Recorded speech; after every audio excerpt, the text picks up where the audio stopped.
Hello and welcome to Rights in Russia's English language interview. I'm Mary Page and today's guest is Vyacheslav Bakhmin, an expert on civil society and human rights in Russia.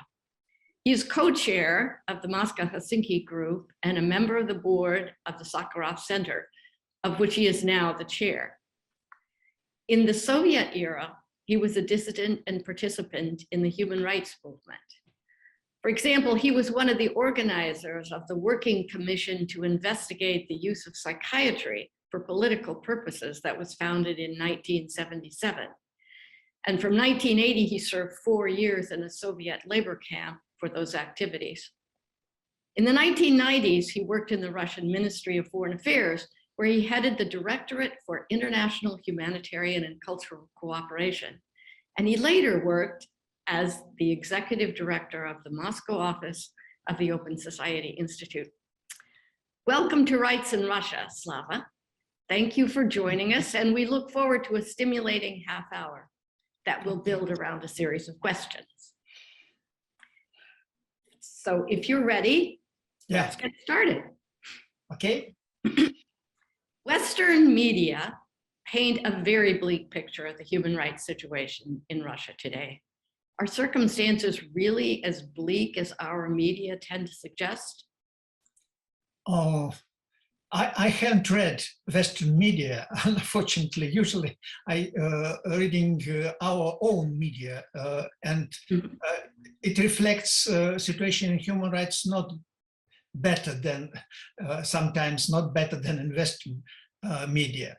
But if to talk about it more precisely, you should take into account that human rights is very different.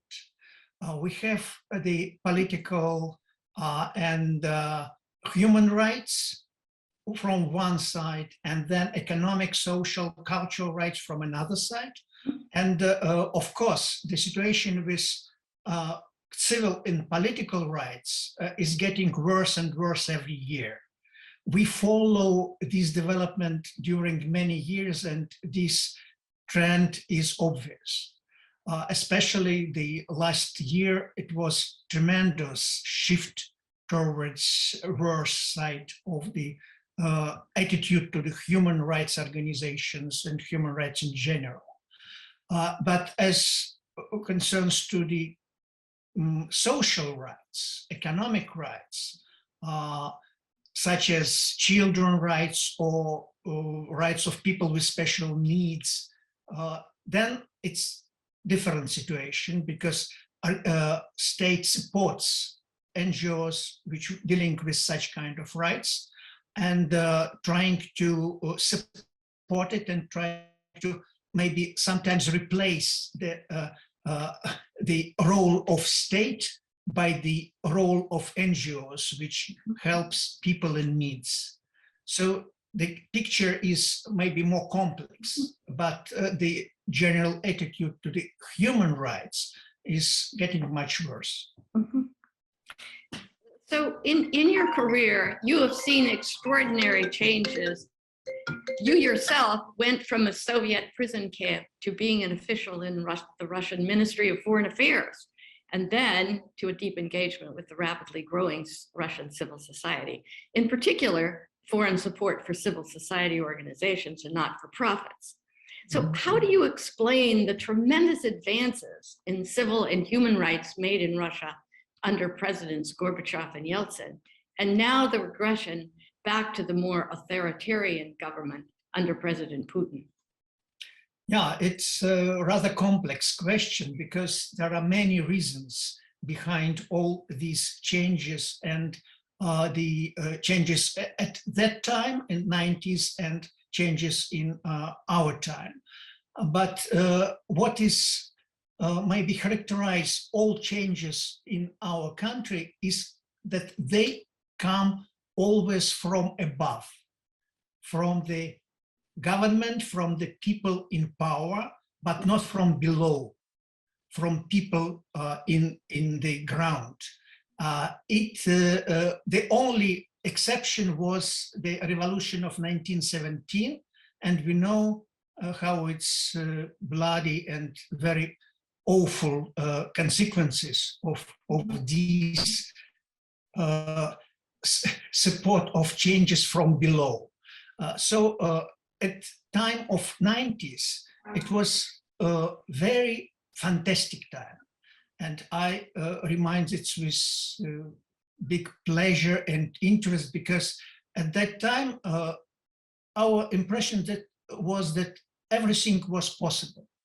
We can do many things which now looks as fantastic. For example, Sergei Kovalov, former political prisoners, was ombudsman, first ombudsman of Russia, who was in charge of human rights development in the country. I was in charge of human rights in Ministry of Foreign Affairs, and we both were responsible in United Nations Commission on Human Rights, and we represented Russia there. So we always start our statements with criticizing Russia for human rights violation. And then we can turn to the other countries. It was our principal position that we can't criticize other countries without mentioning our own problem. But of course, it's fantastic.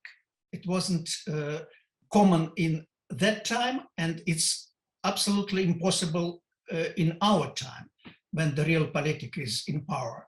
Of course, the situation changed very fast, and even Yeltsin was not so not so big fond of human rights, because the situation in Chechnya, you remember the war in Chechnya, which leads to the very, very gloomy changes in human rights, and Kovalov was dismissed from his position of ombudsman, and I decided to leave Ministry of Foreign Affairs, because there is no more opportunity to defend human rights in such circumstances. So the problem is that people interests were always in opposite to the state interest.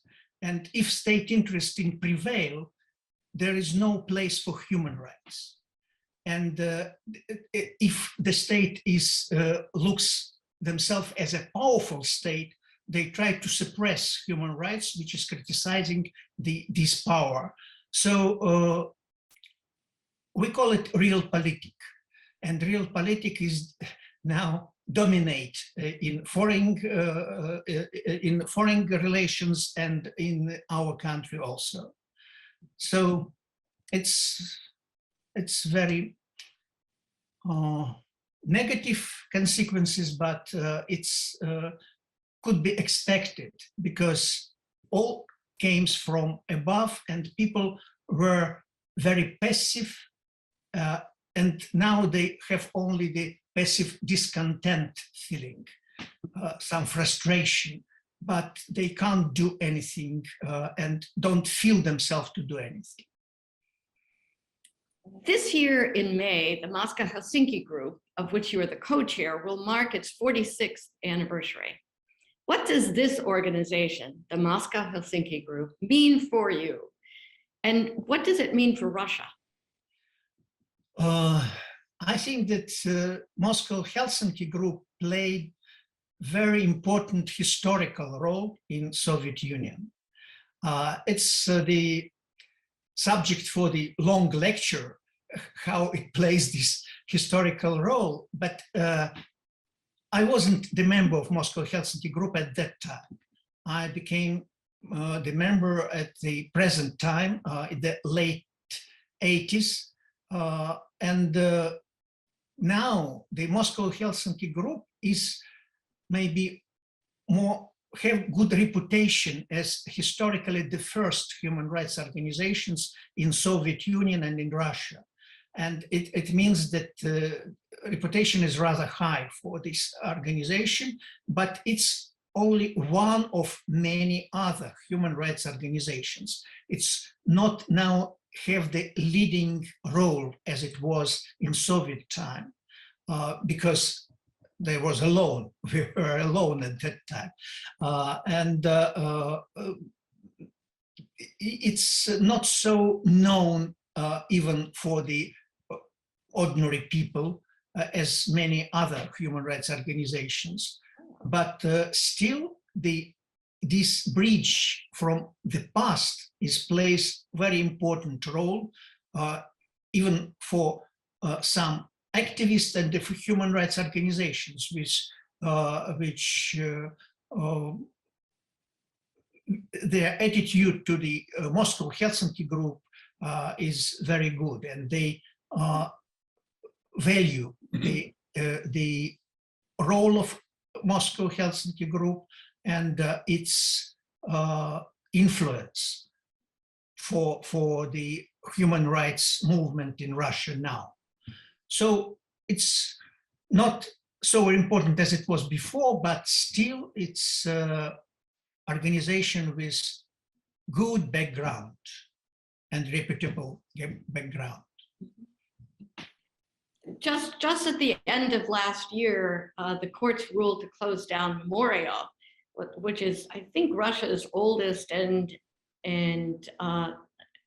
perhaps the most prominent human rights organization. Yeah. And so what do you think is the significance of this development for Russian civil society and human rights in particular? Yeah, it's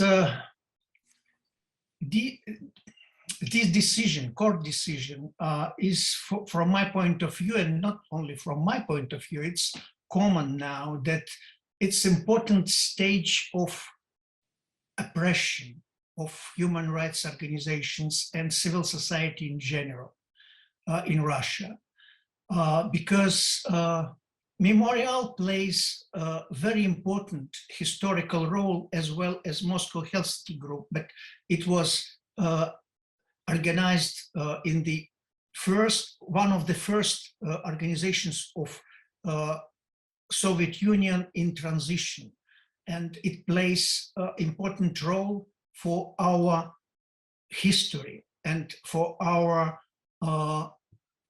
memory. And now, when its organization is closed down, it means that our power, our authority, think that the historical role of history is very important.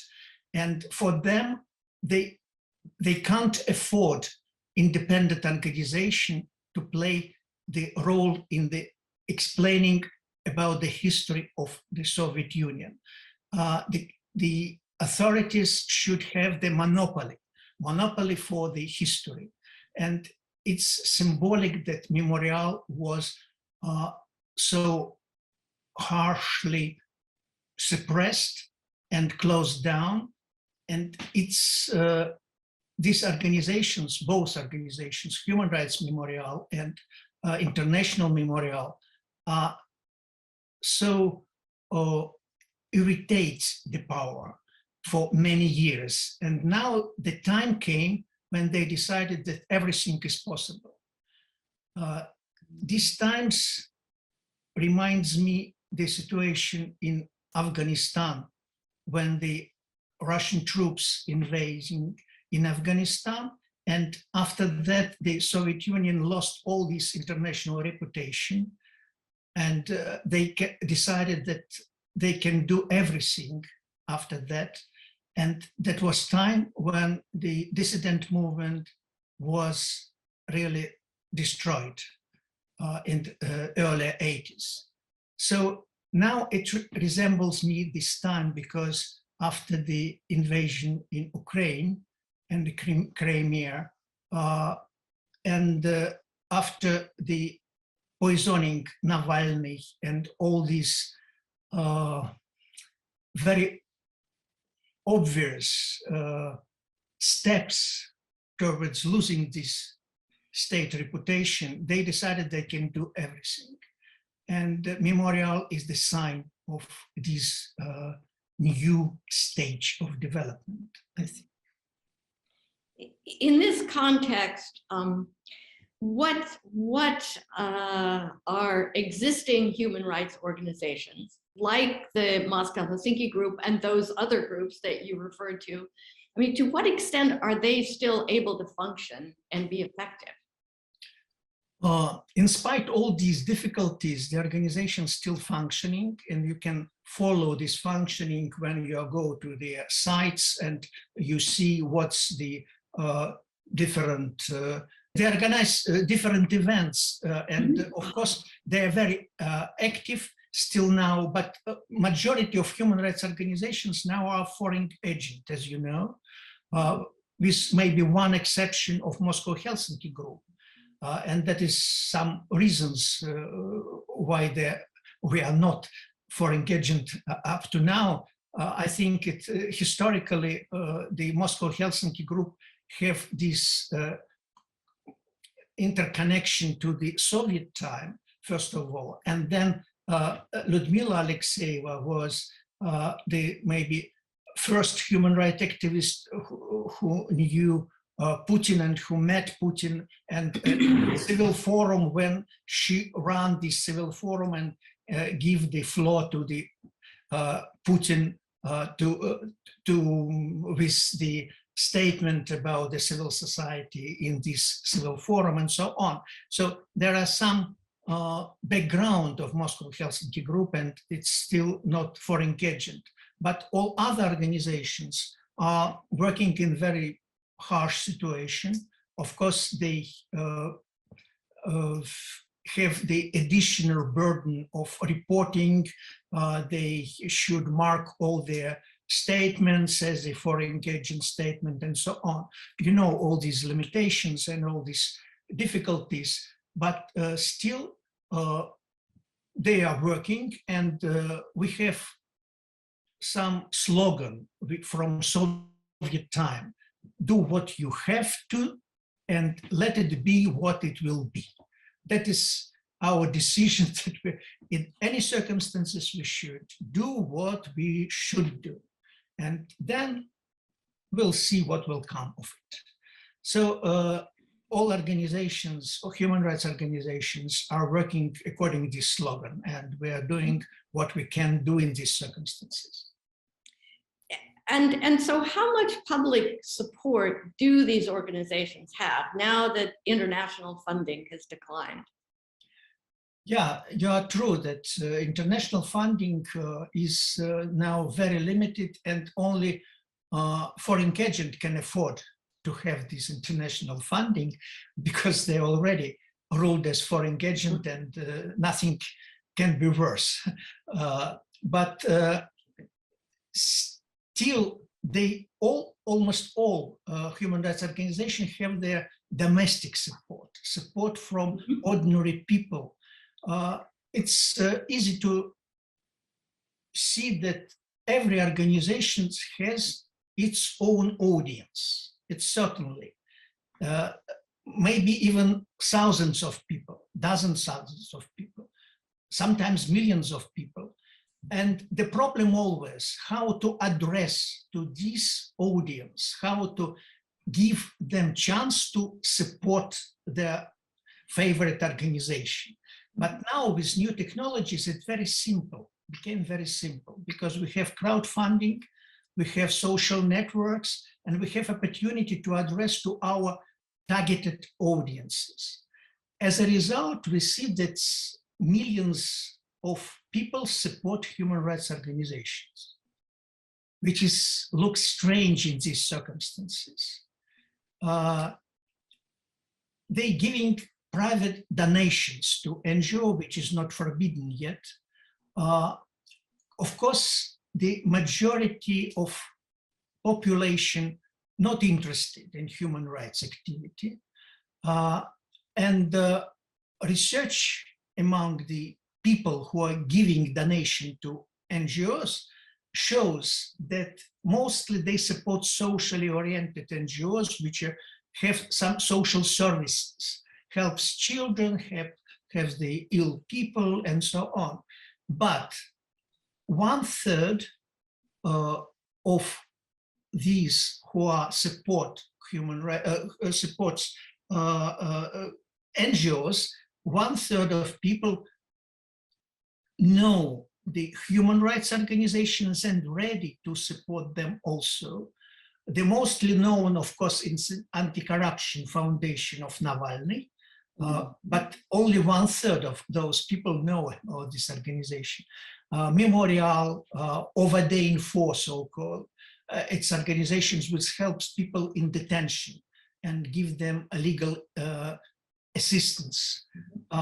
And just few figures, the Over Day in 4 to 2021 got support of 247 million rubles. It means $3.4 million for 1 year, the one organization. Just because during this year there were so many manifestations and detained people that other people helped them to make this legal assistance. Memorial support letter was signed by 128,000 people just to support Memorial. So we see that every human rights organization has its own audience and readiness to support them, not only with money, but with some manifestations, some signing of letters and so on. So the new opportunities, new technologies helps to organize this support of human rights organizations. And to provide the kind of data that you use. That's very, very important to have those numbers. Yes, it gives us understanding that we are not alone, that there are people behind us which are interested in human rights and which are ready to pay for working of these organizations. So moving now to another anniversary that we had last year, which was the centenary of the birth of Andrei Sakharov. So what does Andrei Sakharov mean for Russia in 2021, 2022?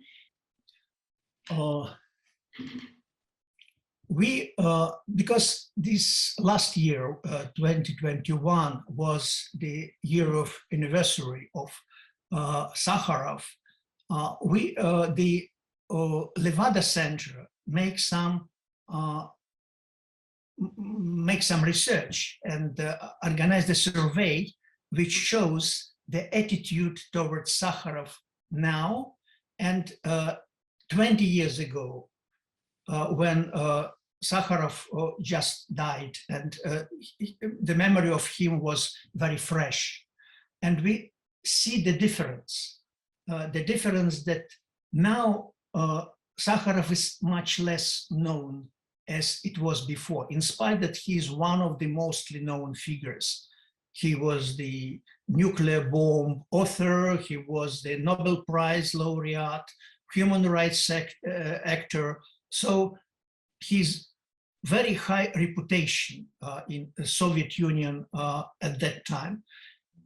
And now he's less known, but still 66% of respondents know who is Sakharov.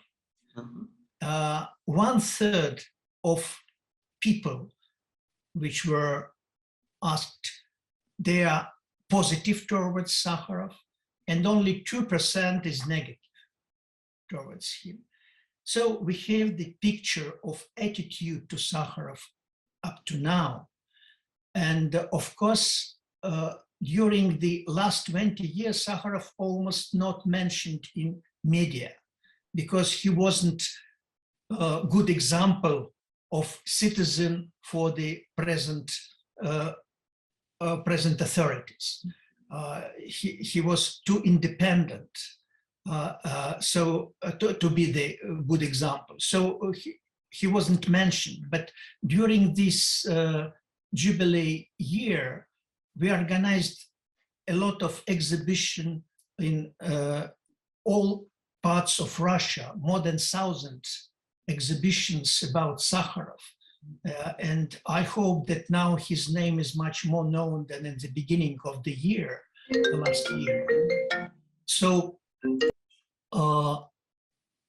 also the good example of attitude towards this Sakharov from the local authorities is that in Moscow, exhibition in Moscow, in Boulevard, in the town, was not permitted because the content wasn't consistent.